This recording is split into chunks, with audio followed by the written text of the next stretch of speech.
Thank you all for coming. We've got quite a controversial topic on the agenda here. Evidence-based education, marks out of 10. My name is Shirley Laws. I work as an educational researcher, so but that doesn't necessarily make me partisan either side. So, evidence-based education. Well, you know, a lot of people will say, well, what's the problem with evidence? You know, it's ways of identifying good practice, involving teachers and understanding what they're doing. On the other hand, is it absolutely a really inherently conservative way of looking at education that stops people really thinking experimentally and wanting to find out new ways of doing things for themselves? Is it a way of making, you know, people being much more conformist in their practice? We've got 4 great speakers here who are going to explore, I think, various aspects of the debate, and I know you'll all come in with lots of extra things to talk about. My first speaker will be Dave Perks, who's on my left, and Dave's the founder and principal of the East London Science School, which opened in September 2013. The school offers a broad and balanced academic education with particular focus on science and technology. Dave has contributed to the development of the new Science National Curriculum and is currently working on new approaches to assessment without levels. Our second speaker will be Carl Hendrick, who's on my immediate right here. And Carl is an English teacher and head of research at Wellington College. He's also completing a PhD at King's College London.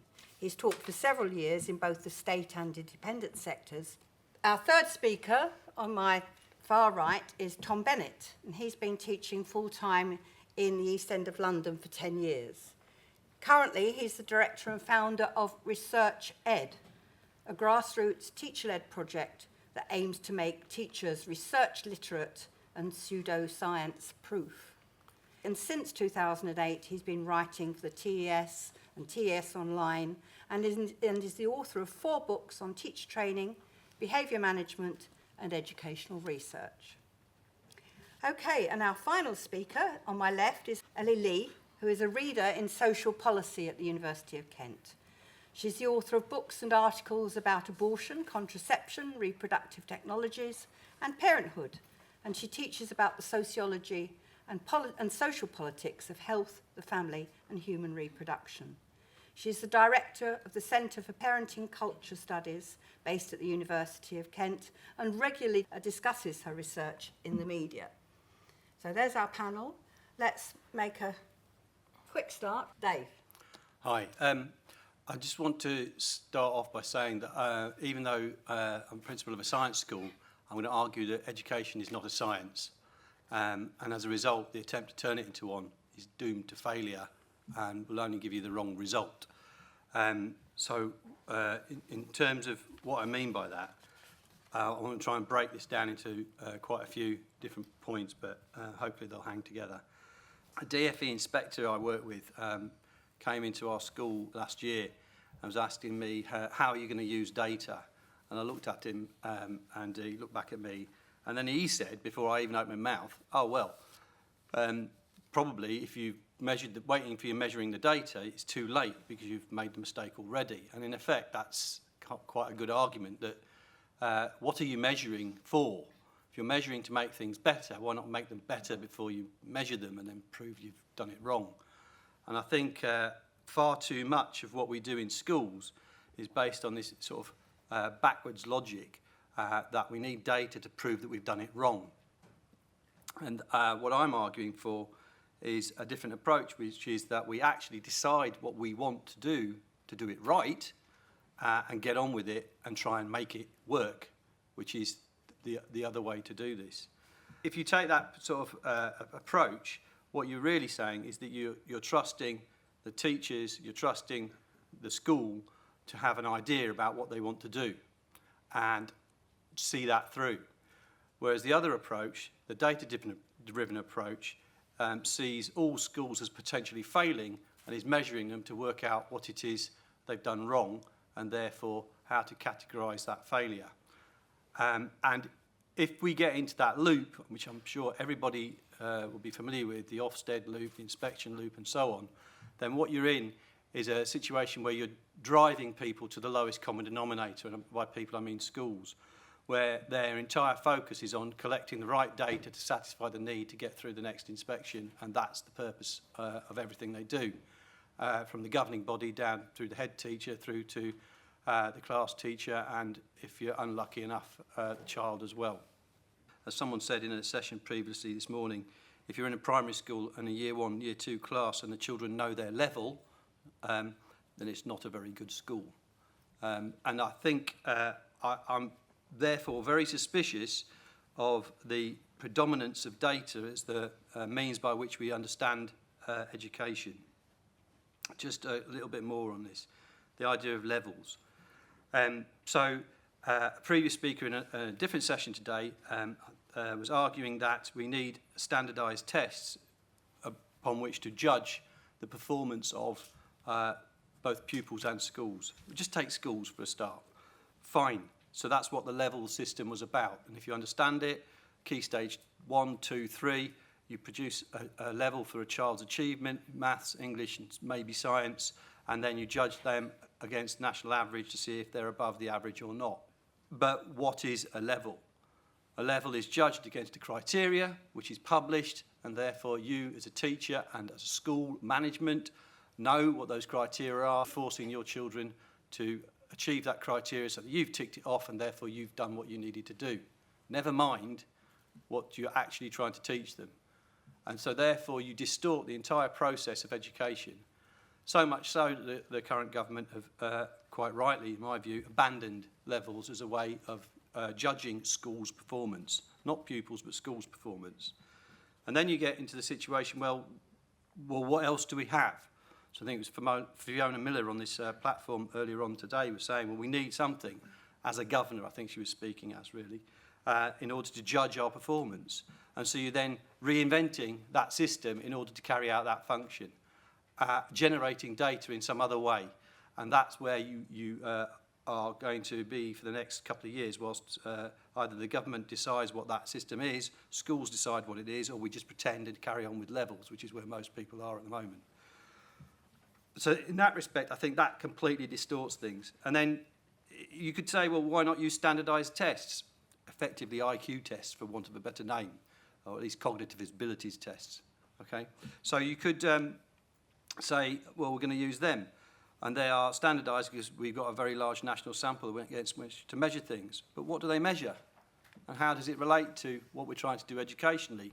They're even more abstracted out of the education we deliver in the classroom and the aim that we have for education.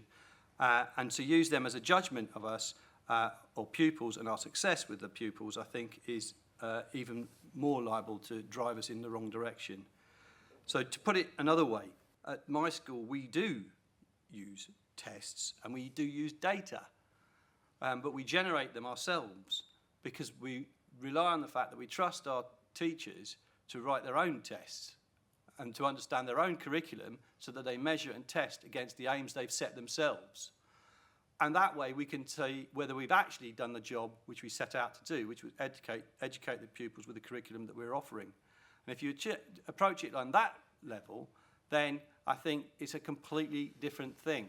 And there's a big, big distinction between the two approaches, which I hopefully might get drawn out in the debate. Thank you, Dave. Okay, Carl. When we use the term evidence-based practice, I think it's not a neutral term. It's a very loaded term. And I think it's a very divisive term. A lot of teachers see it as a welcome development, but a lot of teachers seem to see it as a very personal attack on their own practice. A central argument against evidence-based education is that it's about mandating some sort of homogenized, uniform model of how we teach, and I don't see it like that. I think it's about empowering teachers to harness the best available knowledge and evidence about teaching and then apply it in their own context using their own professional judgment.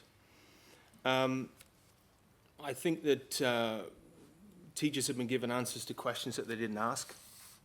And I think that this process allows them to ask their own questions and to find the right answers for them. Evidence from research it's not really going to tell us exactly how to teach in our own classrooms. It will, however, tell us what has worked in other classrooms. And in that sense, will hopefully create a more informed practitioner who's in a dialogue with not only other teachers, but is in a constant dialogue with an ever-improving evidence base. However, I'm conflicted about the whole thing, and I think there's some real challenges from a perspective of a teacher. And the first one, I think, is capacity. We're trying to embed something in a profession that is now less time than ever. Teachers have been asked to do more and more things with less and less time, and much of what they are doing, as has been pointed out, is not directly linked to either their own professional development or the development of their pupils. So how are they really going to find time to engage with this stuff? From my point of view, you know, when you have had teachers doing research in schools, they've sort of been rogue agents in schools, doing master's degrees or PhDs. It's often been marginalized and never really aligned with the whole school vision or focus. The idea of research in schools is really about the opening up of a particular kind of space in the practice of the teacher. And we've got to ensure that we give enough time and energy to teachers to really engage with that, unless it's going to be something that's impressionistic and superficial. The second issue, and I think this is the most important one, is implementation. It could be argued that the problem with evidence-based education is not so much at its point of inception, but at its point of use. And as I say, if you create this climate of heightened accountability with little or no time for teachers to engage with evidence, then you've got this impoverished interpretation of evidence, or worse still, a complete and utter misappropriation of it. It was interesting to hear Dylan William this year at the Education Festival say how he was shocked to see how assessment for learning had been bastardized into kids simply knowing what grade they were and sub-leveling. So there's a dangerous disjunction between evidence and practice, and I think that's the biggest challenge. So there are gains to be made here, and I think that professional development in schools should be about mobilizing high-quality evidence, presenting that with teachers, and then for teachers themselves to reflect upon how that relates to their own practice and what will work in their own context with their own students. In my experience, the more teachers engages with a wider body of knowledge, both in terms of subject knowledge and pedagogical knowledge, the more reflective they are about their practice, the more effective and personal their teaching is. Thank you. Okay, thank you very much. Tom. Thank you. Teaching cannot and should not be an evidence-based profession. What it should be is an evidence-augmented profession. And I think that's a crucial difference. A little bit of history. When I came to teaching 10 years ago, I was involved in a terribly named program called the Fast Track into Teaching. It was like Teach First, but it wasn't quite so cultish. And, thank you. And one of the things they used to teach us in that was things like brain gym. I'm sure most of you have heard of brain gym, where you would rub your brain buttons and absorb your water through the roof of your mouth, because science had proven that this was the most effective way to hydrate your brain. Now, most people don't buy into that anymore, but I was also taught about things like NLP. Has anyone counted NLP? Neuro-linguistic programming, which even when it was launched in the 70s by Bandler and Grinder, can you think of a better name for two researchers than Bandler and Grinder? Sounds like an app, and not a nice one. Even when it was launched, it was debunked. But it caught on and it latched on and everyone loved it because it seemed to answer all these problems that people wanted to have answered. VAK, multiple intelligences, thinking hats, taxonomies, all the stuff I was fed as a teacher, it took me several years to have the confidence to realise that even though the research said it, the research was wrong. And that was a Rubicon for me as a teacher, to realise that things that I had been taught and forced to swallow like an enormous pill at the start of my career were wrong. And I felt like, it was outrageous that I had the temerity to challenge these people. So I took a bit of time off, I did a sabbatical, and I started to investigate educational research. And I found that there was an enormous dislocation between the teaching communities and the educational research communities. The relationship was dysfunctional.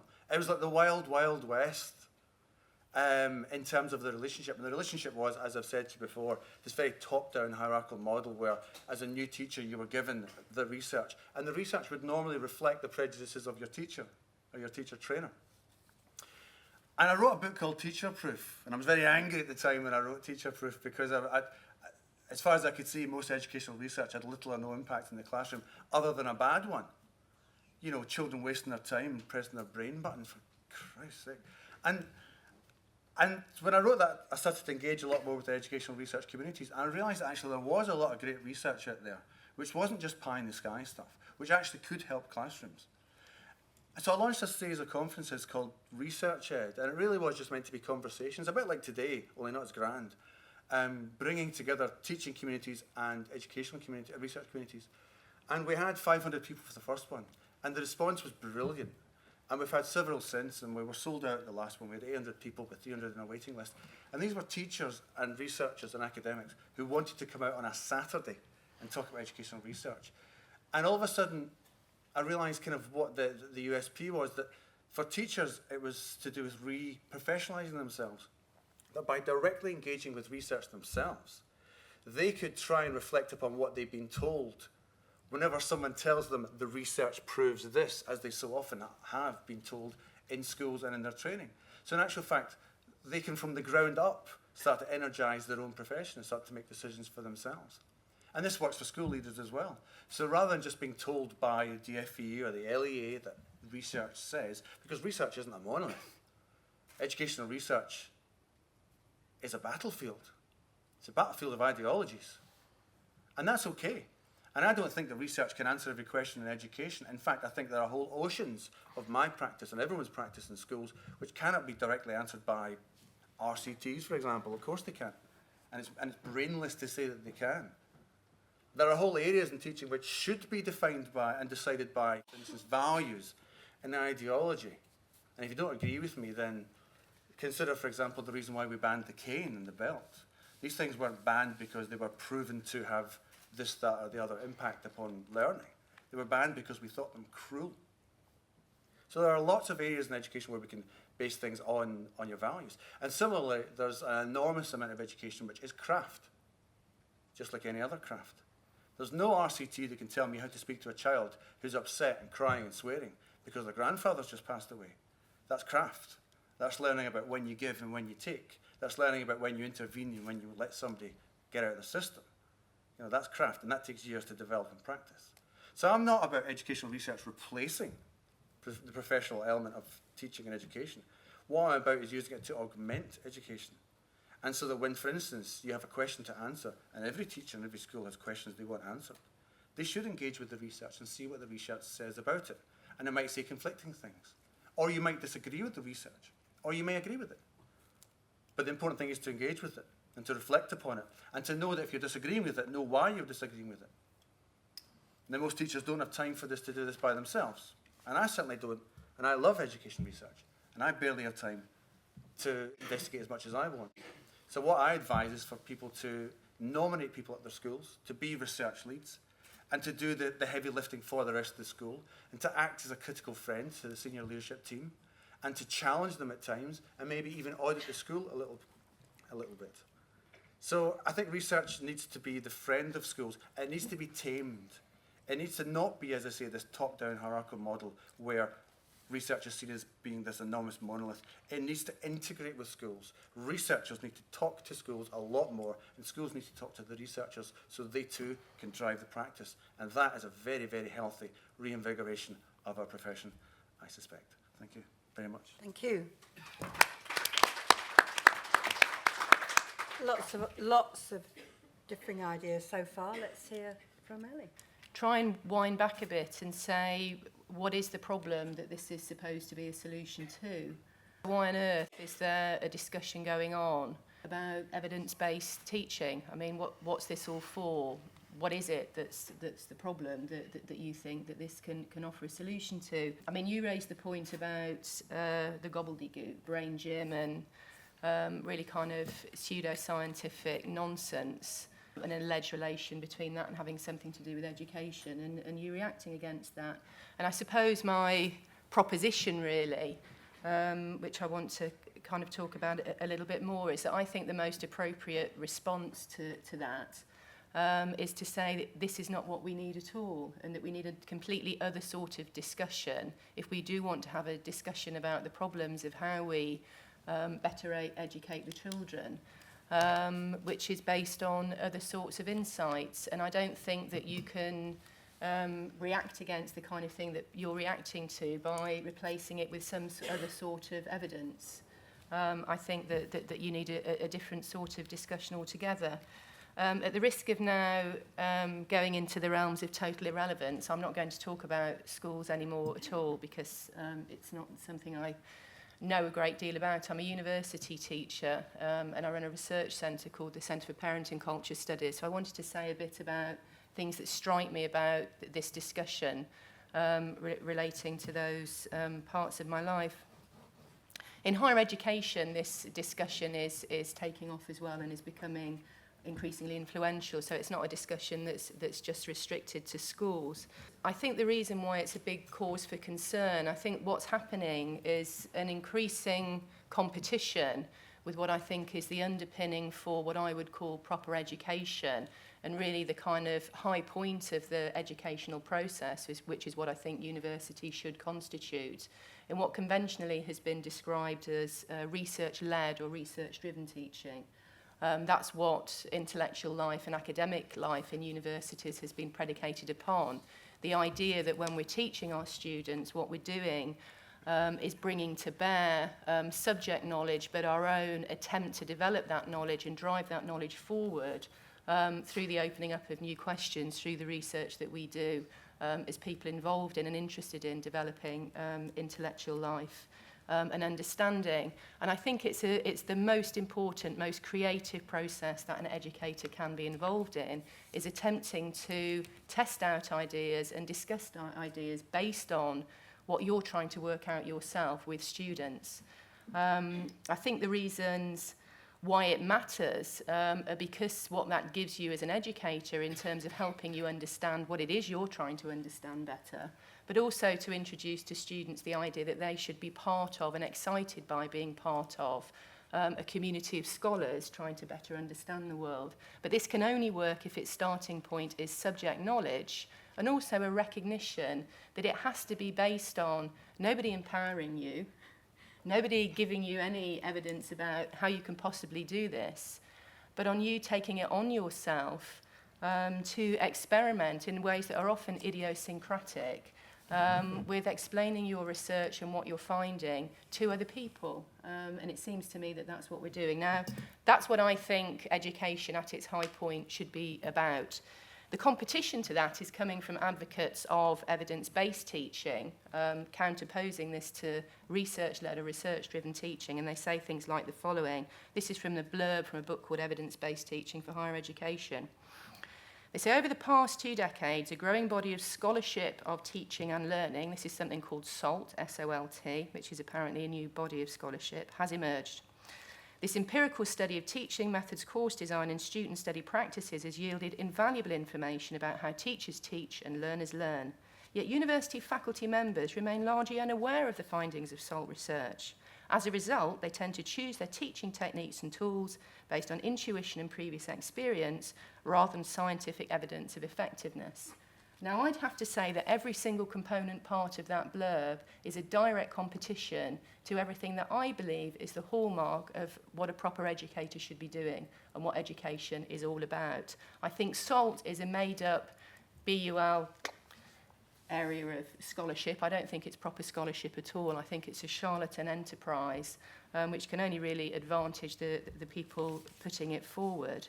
And I think that what it does is all the time, and it's overt here, you know, faculty members like me remain unaware. Well, the reason why we're unaware is because we're involved in subject knowledge and research. That's why we're not interested in this. You know, and I think that's right. I don't think we should be interested in this because we should be interested in our subject and trying to engage others in the development of our subject. And it's a direct effort to suggest that we're on the wrong place and that we should be thinking about something else. And I also think that this idea that teaching based on intuition and previous experience is a problem is entirely wrong-headed. I actually think that's exactly what teaching should be based on. It should be based on previous experience and intuition. That's the best thing that an educator can go on in terms of working out how to help others understand things. I'd got one other brief point. What have I got left? 2 minutes. Okay. The other thing that I wanted to raise, which is really just to throw out, and I don't know whether we're going to have time to discuss this, but I do think it's worth recognising that this kind of consistent effort to unseat experience, intuition, and knowledge in its proper sense with what we call evidence and science is very thoroughgoing in all sorts of areas and is generalised across discussions of the relationship between adults and children. And I think that maybe there is merit in discussing the wider trend and why it is when we're thinking about how we as adults try and relate to other generations and bring them into our world and what we understand. People want to circumvent the difficulties of doing that and the intellectual work that it really requires with what I think are just quick fix solutions. I think that's what all it is. It's trying to find a magic bullet to problems which actually are very complicated and important ones to try and understand properly. The area where I think this is much more developed, which is really my research interest at work, is in so-called parenting science and parenting evidence, which is now absolutely everywhere. I'll just finish by giving you an example of what proponents of this sort of thing say. So this is an entry called Evidence-Based Parenting, What Is It? By somebody called Gwen Dwyer, PhD. She says, you've heard of evidence-based medicine? This is evidence-based parenting. For people familiar with the approach, it got the point across. Evidence-based medicine has been defined as the conscientious, explicit and judicious use of current best evidence in making decisions about the care of individual patients. I wanted to help interested parents do the same for their children.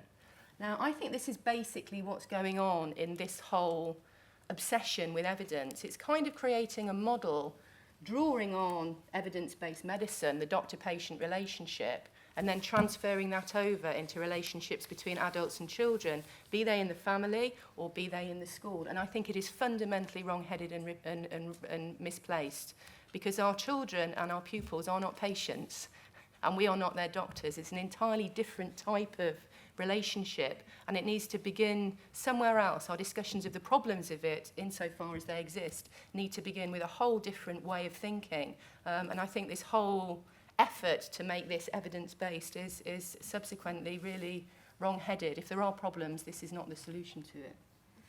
Okay, thank you, Ellie. As I said, wide-ranging, lots of ideas there. You were suggesting, I think, that, you know, evidence is looking at evidence is part of how teachers can develop themselves, while on the other hand, there's a suggestion that we're looking for technical solutions. And perhaps we do need more discussion and debate about education and why we do what we do, rather than looking for evidence to confirm what's already being done. On the other hand, we also had the notion about getting rid of fads and fashions. I'm not sure that actually happens. I think they still come in, but you're suggesting that having some sort of an evidence base for being able to counter fads and fashions is really what we're looking for. Well, Ellie's suggesting we need a different sort of discussion, so let's have that different sort of discussion now, shall we? Straight out to the audience. A couple of years ago, I went to the Festival of Education. There was a keynote speech by Ben Goldacre about evidence-based education, not much else about it. This year I went back, pretty much every session evidence was invoked. It became a bit ridiculous and really started looking like it was devaluing it. We heard about a lot of different educational approaches, often completely contradictory, very differing views about how to educate people. They all came with evidence. backing up that they were saying that there were success stories. Reflecting on this, I came to the conclusion it wasn't actually the fact that their particular approach with this way or that way was working. It was the fact that they had a vision. They won people over to that vision, and then they were committed to it, and then they dealt with the problems that came up when they tried to implement it. And I'm not sure the evidence tells us much useful about that. I think a vision is not a pill. It's not a bit of medicine that does or doesn't work. It's a human interaction thing you have to work out.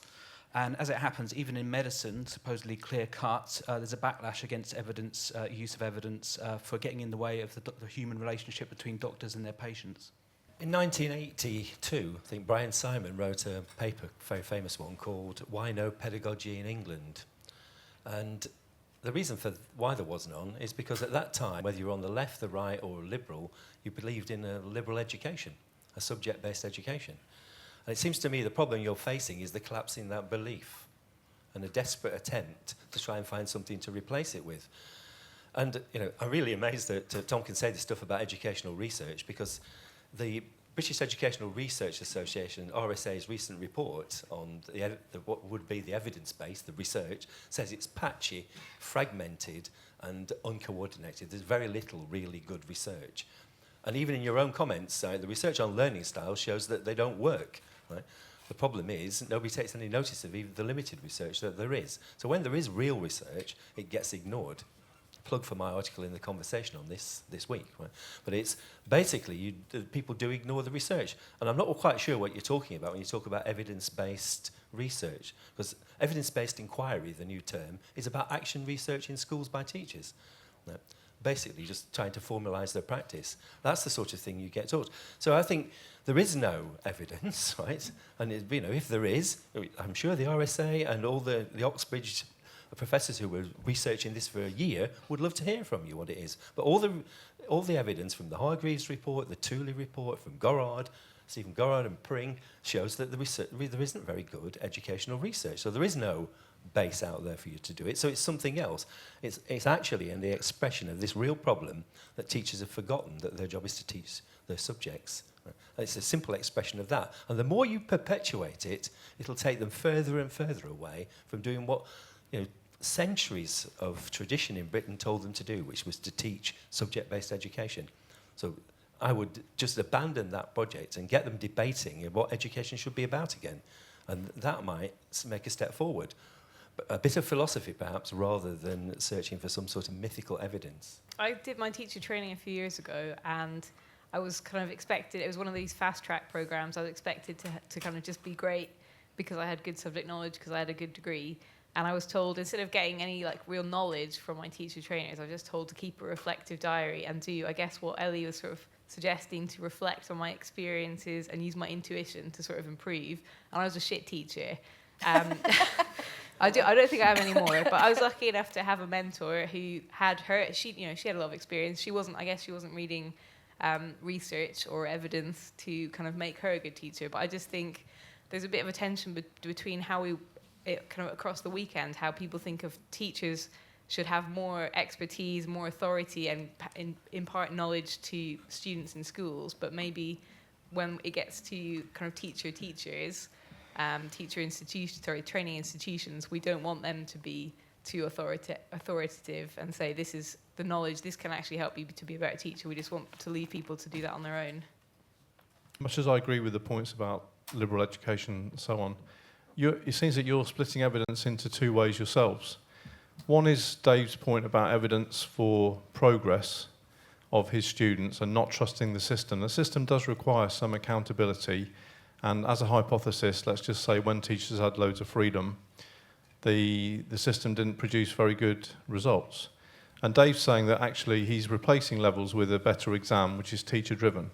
So he's still accepting the principle that there is some kind of quantification based on evidence to generate progress. So I don't know why you're saying if you know your level, it's a bad school. I just don't know if that is actually true.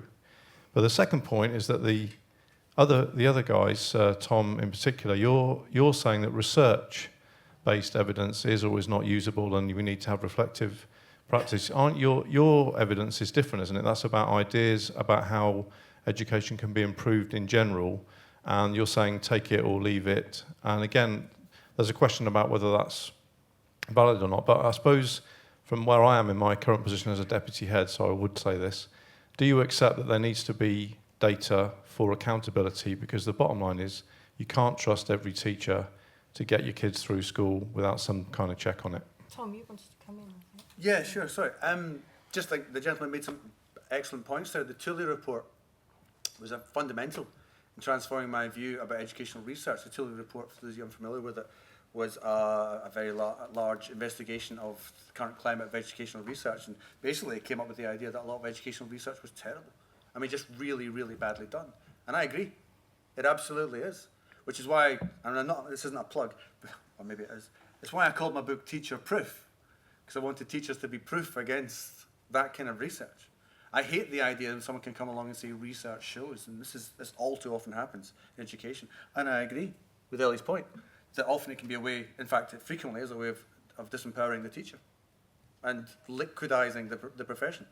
My point is to try and make teachers more research literate so that they are immune or immunized against the research says.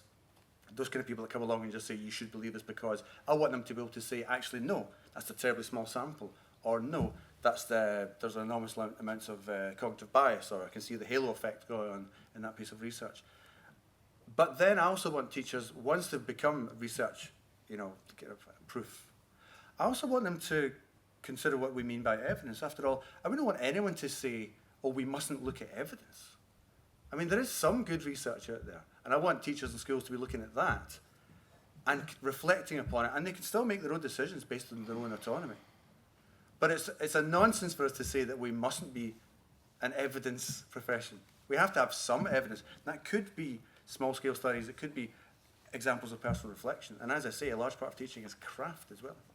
So I don't recognise this paradigm of teaching being evidence-based at all. I don't use that phrase ever. Evidence-augmented, sure. Evidence-based, never. Tom, I hate to sort of be a bit negative, but I think you're choosing to look at it the way you want to look at it, but that's not how it's used outside of that conversation. The drive direct from number 10 down is to use evidence to change the way we deliver education. And you have to deal with that. You can't avoid it.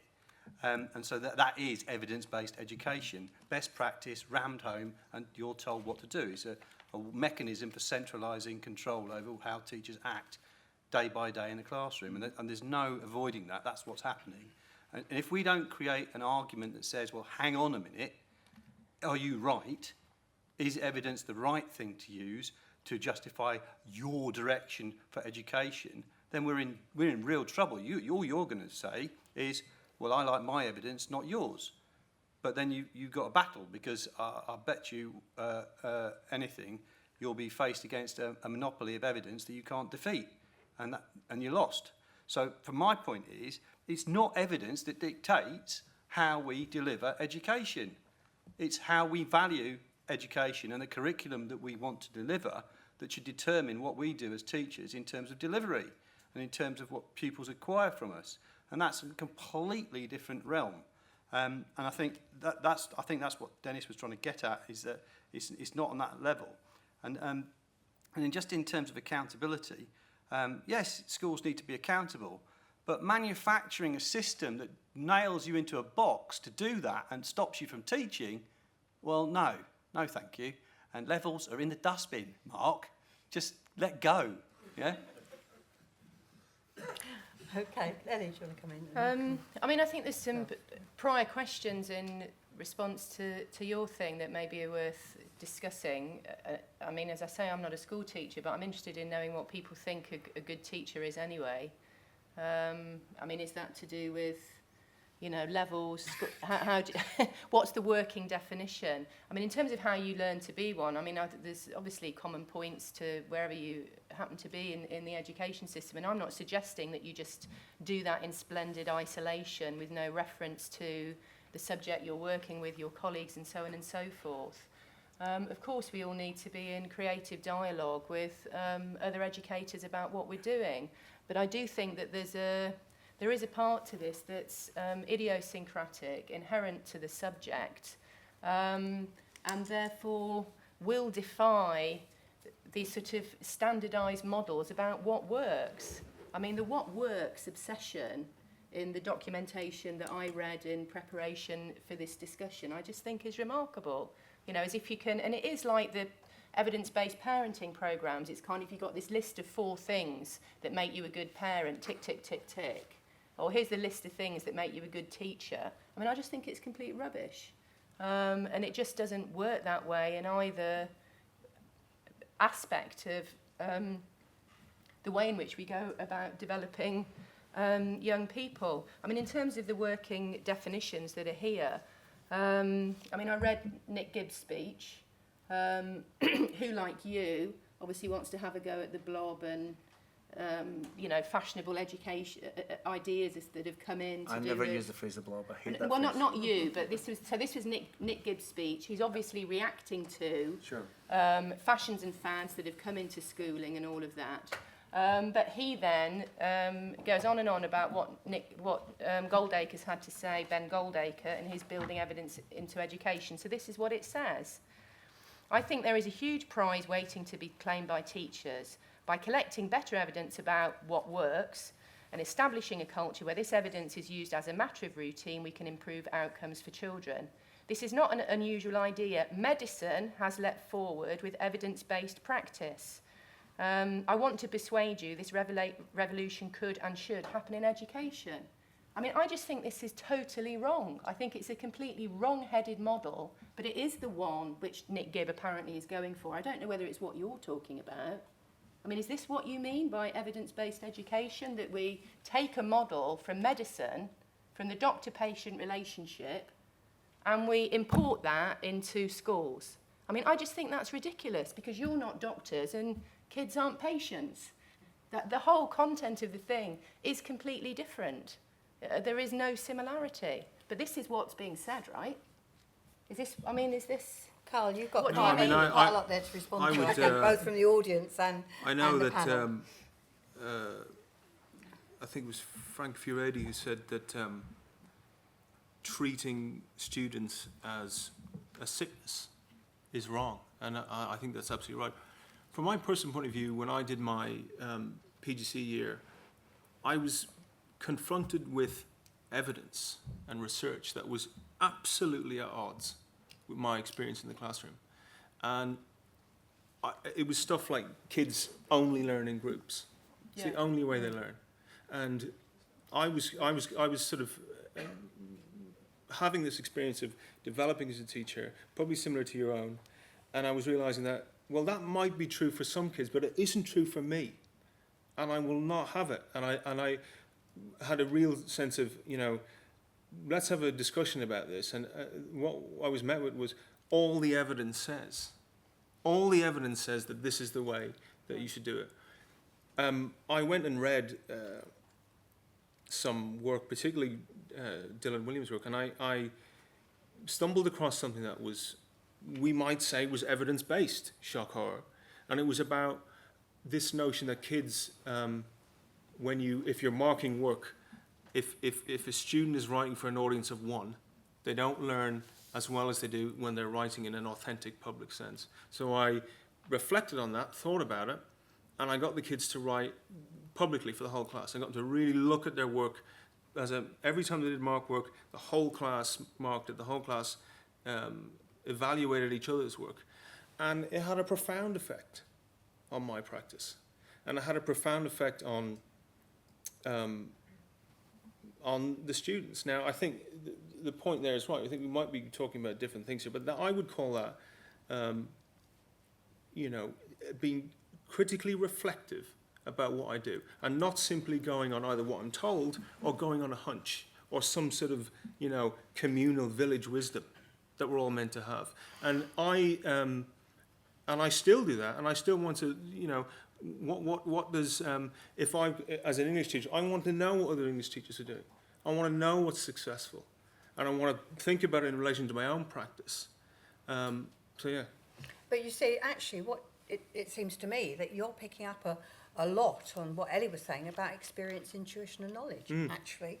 Yeah, no, yeah. But that is not the way that evidence-based education, as we've heard elsewhere, and particularly from the person in the audience out there, is actually being proposed. No, So, there is a problem.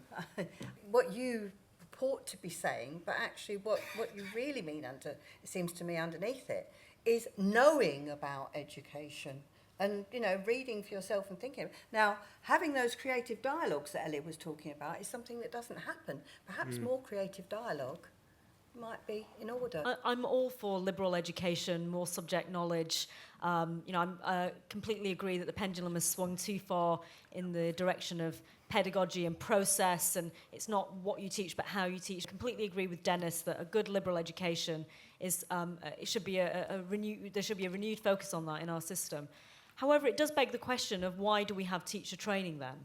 And I note with irony that Dennis is himself in a teacher training institution, but it does make you wonder, why do we then spend 2 years with graduates who are obviously knowledgeable in their subject, that we ask them to reflect on the process of teaching and to become experts in educational theory and research of different kinds. And I think that the point that people are making about evidence is a view of evidence as very reductive, as simply what works, as techniques, as tricks, as things that you might take from one classroom in a completely different context, whether it's China or down the road, and put it into your own school. And I don't think that is appropriate. But evidence is much broader than that. And anyone who works in social sciences will understand that evidence is more than just quantitative data. It's more than just anecdote. It's a synthesis of many different ways of understanding the world and trying to develop a theory and an approach. And it's that kind of intellectual engagement with what's going on and with one's own practice that I think is needed. It's the professionalization of teaching.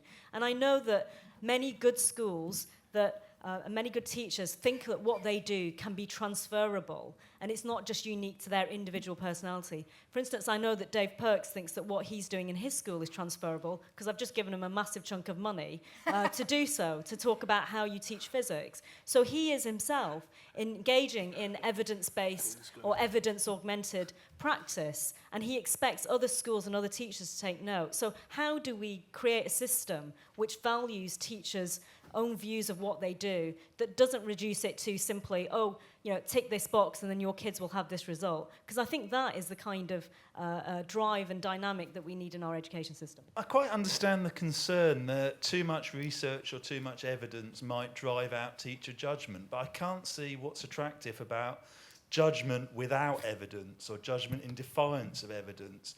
At what point, if you ignore enough evidence, if you ignore enough things, are you just making things up on a whim? Good point. Why today is there such a growing emphasis on evidence? And what does this concern with evidence, what might this concern with evidence express? Because just one observation is it does seem that through the discussion of evidence, there's an attempt or a bid to establish authority. And I'm just wondering what people think about that. What lies behind the concern with evidence today?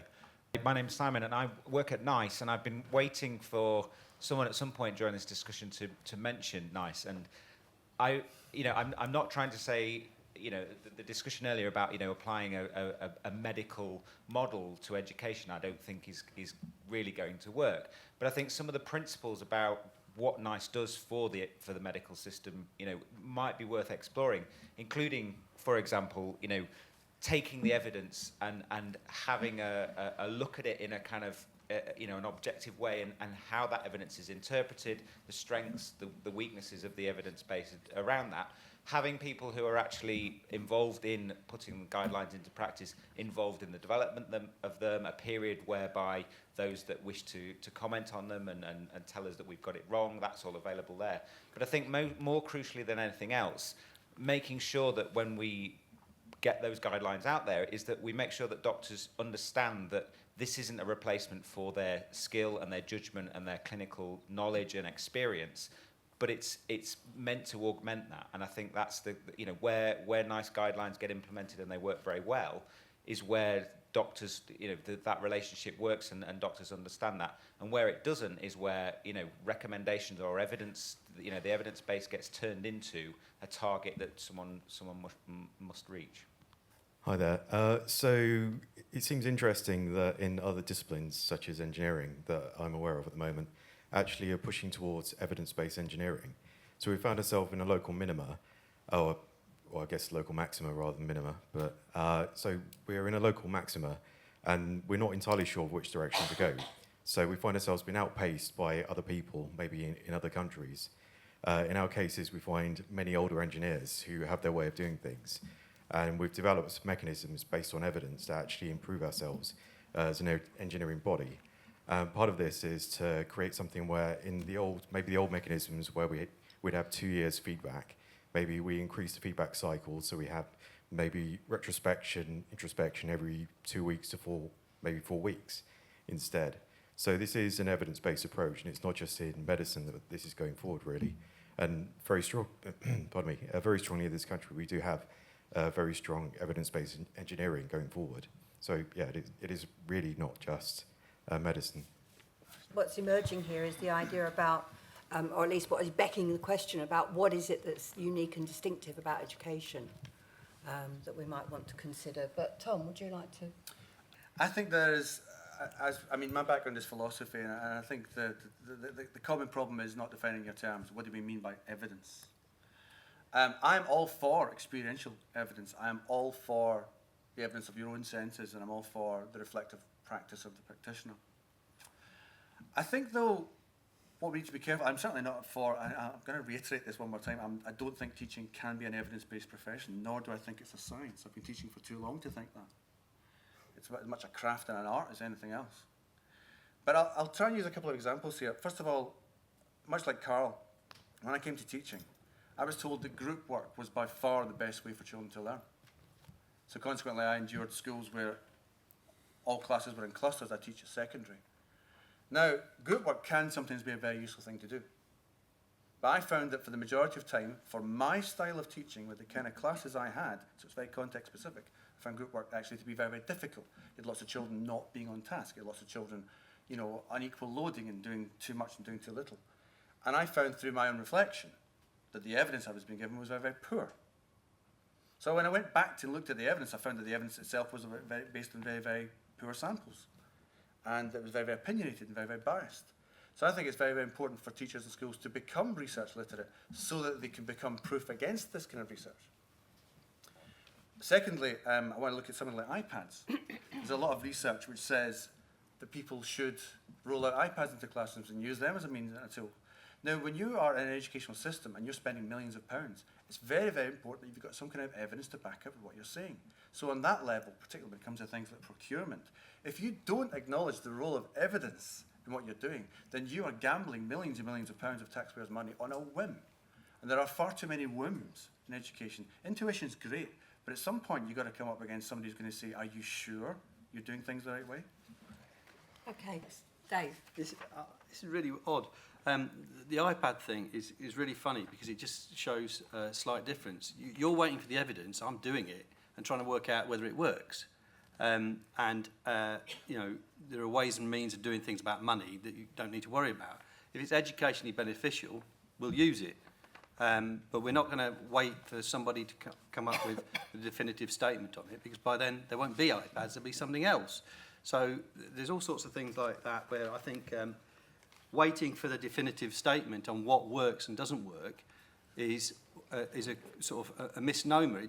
Education doesn't work like that. Things change too quickly and too sort of up in the air. But what does work, though, and I do agree with you on, is sharing knowledge with other professionals. That's how we learn, massively how we learn. And that's the question about teacher training, which came up a couple of times, is you can learn to teach if there's someone in the room who can teach, right? Because you learn off them. It's not your manual, because whatever it says is going to go wrong, and you know that if you've tried it. It's learning when somebody forces you to confront yourself in a situation you can't understand because you can't see it from the other side. And only someone with experience can do that. And when they do, and you come through it, you're in a totally different place. And in terms of explaining best practice in delivering physics education across London, that's the project we're involved in trying to transform the way that young physics teachers approach it. Because without the experience of somebody who's good enough and has got the experience to do it, they struggle. And that's the magic dust that we use to improve it. And they love it, absolutely love it. So And I think in terms of teacher training, it's not going to university to find the techniques. It's not the manual. It's working with professionals. It is a craft profession in that respect. And you know, the examples you gave about group work and all the rest of it, you need someone there who can challenge it and say, well, try this instead, and think it through. And if you haven't got that because you're boxed in, because you're in a school where you're just following whatever the latest fad evidence is, you're in trouble.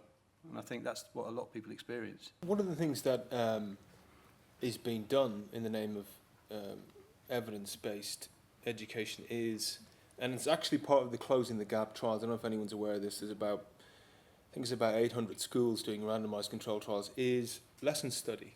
And it's a brilliant little thing. It's clusters of 3 teachers planning a lesson, going into each other's lessons, observing and focusing on 3 kids in the lesson, and really looking very hard at what's happening in the lesson. And then speaking to the students and looking and seeing what was learned and reflecting, and then sort of feeding that back into the school again. I don't get this thing of this a kind of finalised, you know, this is the only way you can teach. I don't get the sense of that from any of this. It's about empowerment, actually. I think the more that I'm speaking to other teachers, and the more that I'm in dialogue with other teachers, and in dialogue with not just teachers, but with ways of teaching, then surely the better it is. I think one of the most, I mean, the distressing is quite the right word, things I find very upsetting about what's happened in the years since NICE was set up is its mission creep. I think it's a real shame that an organisation that had a real potential to improve scientific medicine through a single-minded, relentless focus on scientific medicine has become this blancmange organisation which continually wants to assess and make into evidence all sorts of things which really have a very tangential relationship to scientific medicine. And the idea that NICE should have some relation to education in schools, I find horrific, frankly, as a prospect. I think you should stick to what you can. I mean, this is the thing about what, you know, I'm surprised that people aren't more angry about this Ben Goldacre proposition.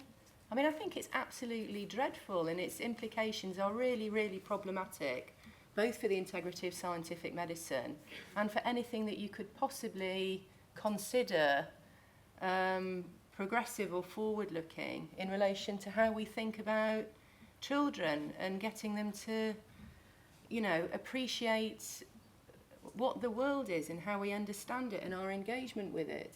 I mean, this is a terrible, terrible version of things, and this is government policy, right?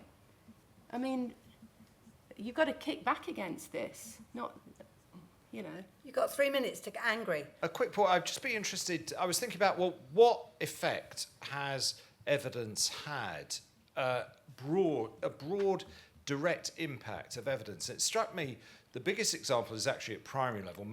I sense most of this conversation has been about secondary and indeed HE. And the impact it's had is to mean that superphonics is basically the only way that you can teach reading at primary school level now. And that struck me as being something that's worth thinking about as a practical example of whether, you know, and that's meant to be because it's absolutely irrefutably the case that evidence has made for superphonics being the only way that you can teach reading. And does that mean that there's something about acquiring a skill at the youngest level within the school thing that's different about what happens later on in the school system? Or is it just part of the same plague? Don't really follow the argument between... Can you stand up, please? Beyond making a quite emotional statement that you think it's horrific to compare sort of medicine with education and not really backing that up with a concrete reason other than that you just find it horrific. I think there's a counterpoint argument which Dennis brought up about what is the purpose of education. I think if you're measuring... When we're talking about what works, we're looking at tangible outcomes because that's all that you can measure in education. Does someone learn a subject better? Are they better in their French test at the end of the year that I've been teaching them? And if you're looking at things like group work, when I look in the kids' books after a session of group work, is the work better than it was if I just taught them in individual? Yes or no? I can make a professional judgment about that because I know French. Other benefits other than that, beyond, you know, I could say, oh, but they might have gained some social benefits to working in a group, or they might have become more confident speakers by working in a group, but you can't measure any of that stuff. So unfortunately, it does boil down to working out what works, what improves concrete outcomes, because beyond that, they're all just value judgments. And so I think that's what the evidence base is for. It's about measuring the things that can be measured, and the rest of it is just a debate about what you think other purposes of education are, which I don't think we'll ever agree on. From this, I've taken on that evidence-based learning is seeing what teachers are doing well and are successful at, and then trying to get that at other schools. And as a student, I would prefer someone who is going to teach us what has been proven to get us the good results, rather than someone else's intuition and experiences to help us, because it makes more sense and it's more efficient. It's going to get me into university at the end of the day. I actually work for the Wellcome Trust, and I work in researchers' engagement. So we take researchers in all fields and try and help them to form a dialogue with the people that their research affects. So in education, it would be the teachers, the students, and actually to talk about it. And I think that this is very much in that same vein of things that we're trying to do, in that it is all about dialogue. And I think, like the person that just spoke, it's about building on the knowledge that you already have so that everyone is sharing it. It's not necessarily about one thing against another, but if you share all of that knowledge together, eventually you'll get better. I wanted to disagree with my student at the back and come back to something you said, Tom. I remember 6 or 7 years ago when this deputy principal stood up in my school in front of us 100 teachers. We're a huge big school, biggest in Hertfordshire, and just talking about brain gym and VAC and learning styles. And I just stood up, and not in these terms, I said it's shite. I didn't look for research or whatever. I just took her on. And the only point I'm trying to make is I had a bit of a sense of why I was a teacher and what I believed in and so on and so forth. The funny thing is now that same woman stands up in our school and she's at the centre of all these new research hubs. And she's saying, you know, there's money for 6 of you to do MA, to look at research on group work and on peer assessment and all these other things. And we're going to have action research and you're going to report back to the learning community. And the thing about it is, I don't even know if we have a big, massive disagreement. I don't even know if we do. But more it's the case that what she's looking for and what a lot of our teachers are looking for is this sense of certainty. But it's always about the delivery over the actual content and knowledge. And so I don't want to pick a fight with you, which is not a real fight, but I think in the context and climate in which we're living, in which there does not seem to be much affirmation for the idea of knowledge for its own sake and the authority of the teacher, I think you might have unintended consequences which you didn't necessarily intend with the emphasis on research as it's currently understood in the current climate and context. So I don't know if that's a big disagreement. It's just me thinking out loud. You've got a minute to give your final thoughts. And we're going to start, I think, with Ellie. The reason why I think it is horrific is that I don't think you're an input and I don't think that your students are outputs measured by marks. I think that is an entirely backward-looking, reductionist and anti-intellectual model for what education is. I think education is one of the proudest professions that there is, paralleled only by medicine, and I think it really matters. I think being an educator is one of the most important things that you can do in the world for tomorrow and for society.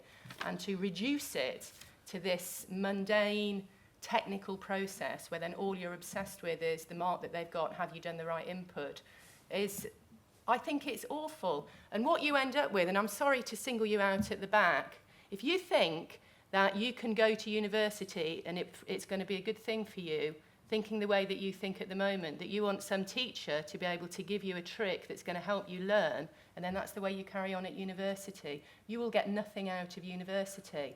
And I can tell you why all this is a problem, because I teach the end point of it all. I teach the people that come out of our school system. And I tell you what we have to spend our entire beginning of university doing is undoing all of this, right?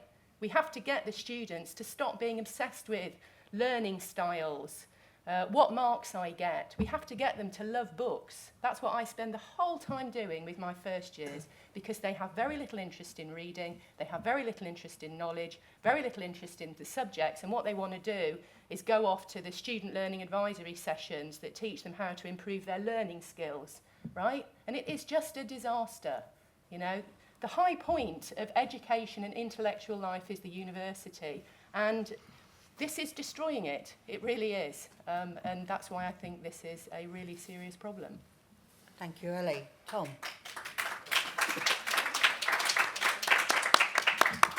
I think that I think sometimes we're talking at cross purposes in this debate. I think that there is as I said to you, I came to the whole research angle from a very sceptical position. My experience of research had been it was very poor. And I think what we need to do is to make ourselves more robust against that type of bad research. For instance, the whole learning to learn thing and group work and, as I say, multiple intelligences. But the thing is, if teachers were more research literate, we'd have a more robust answer to the kind of people who said this is the way things work in all cases. So I think that we need to find the parameters of where research is useful and where it isn't. And I think there are some areas of teaching, for example, where research isn't particularly useful, as I said to you, things like relationships and so on, and the stuff that you learn day by day as part of your craft. But I think to reject research out of hand is incredibly dangerous. If what you're doing is you're saying, I won't listen to any evidence. Because then what you're doing is you're saying, I'm going to teach based on a hunch. And that's fine, and the gentleman there made a very, very good point about, you know, your intuition, what it told you about brain gym and so on. But I'll tell you from personal experience, I know a lot of people whose intuition said, yeah, brain gym is great. You know, that was what their hunch said. And there needs to be a conversation between quantitative and qualitative research and between the professional craft aspect of what we do. And in that conversation, hopefully we'll find some kind of level of truth. But what we mustn't do is ignore research and say, well, therefore it must all be bad because so much of it is. What we do is we improve research and we make it a slave rather than a master of what we do. And I think we've been a slave to research for far too long. I think teachers as a profession have been slaves for far too long. And I think actually we can use research as a way of busting out of our prison. Thank you. Carl? Yeah, I mean, I'm sorry, do you want to clap? Yeah. Keep it going. Keep it going. Yeah, I mean, I find myself agreeing with everybody. And that tells me that there's a problem here. There is an elegant sort of intuition about teaching that is, you know, and with research we're almost trying to measure the immeasurable all the time. But I, as a practitioner, got fed up with people telling me that this is how you teach a lesson based on evidence or based on research. I got absolutely fed up with it. And the reason why I did an MA and a PhD while I was still working full-time was because I wanted to be more knowledgeable about this process. And I think that's a good thing too. And I think that unless we're, you know, I really like your point about collaboration. I think that's absolutely spot on. Reflective collaboration, as teachers we should be doing that more now than ever. And if it's called evidence-based, if it's called research or whatever it's called, fine. But I think that we need more of that. I kind of think that a lot of the way that young teachers especially pick up on the research or evidence-based approach is they're looking for the answer. They're looking for the answer because they're not sure. And they think that they're going to find the magic solution. And there are quite a few of these wandering around school corridors. In the old days, it used to be fish oil. You give children fish oil, you get a 10% jump in IQs, and at school, that's it, we've cracked it. We've got no problem. Of course, this goes in and out of fashion every 5 years or so. Nowadays, it's probably neuroscience. So it's not brain gym, it's something to do with some idea about imaging the brain tells you do this and that happens, and therefore you don't need to teach maths, you just get them in the right place and they'll absorb it somehow. And I kid you not, there's a lot of work goes into this. The truth of the matter is, it's hard work teaching children. Just get used to it, right? And if you want to do it, you're going to have to pick it up over quite a long time. And the more that you talk to other teachers who've done it, the more you can make your judgment, not nick theirs, your judgment as to what you think works best for you. And then you'll have arguments. Great, because they're the kind of arguments that will help you sort it out and develop the whole profession as a whole. And I just feel a little bit constrained by the idea that we need to then go and find some research to back it up. No, I don't. We need to just get on with it as a group of educators, group of teachers, and take ourselves seriously and hammer it out. And if we did that, we wouldn't be asking somebody else to back us up. We'd just be getting on with it. Thank our speakers, and do go on to the next session. Thank you very much, Liz.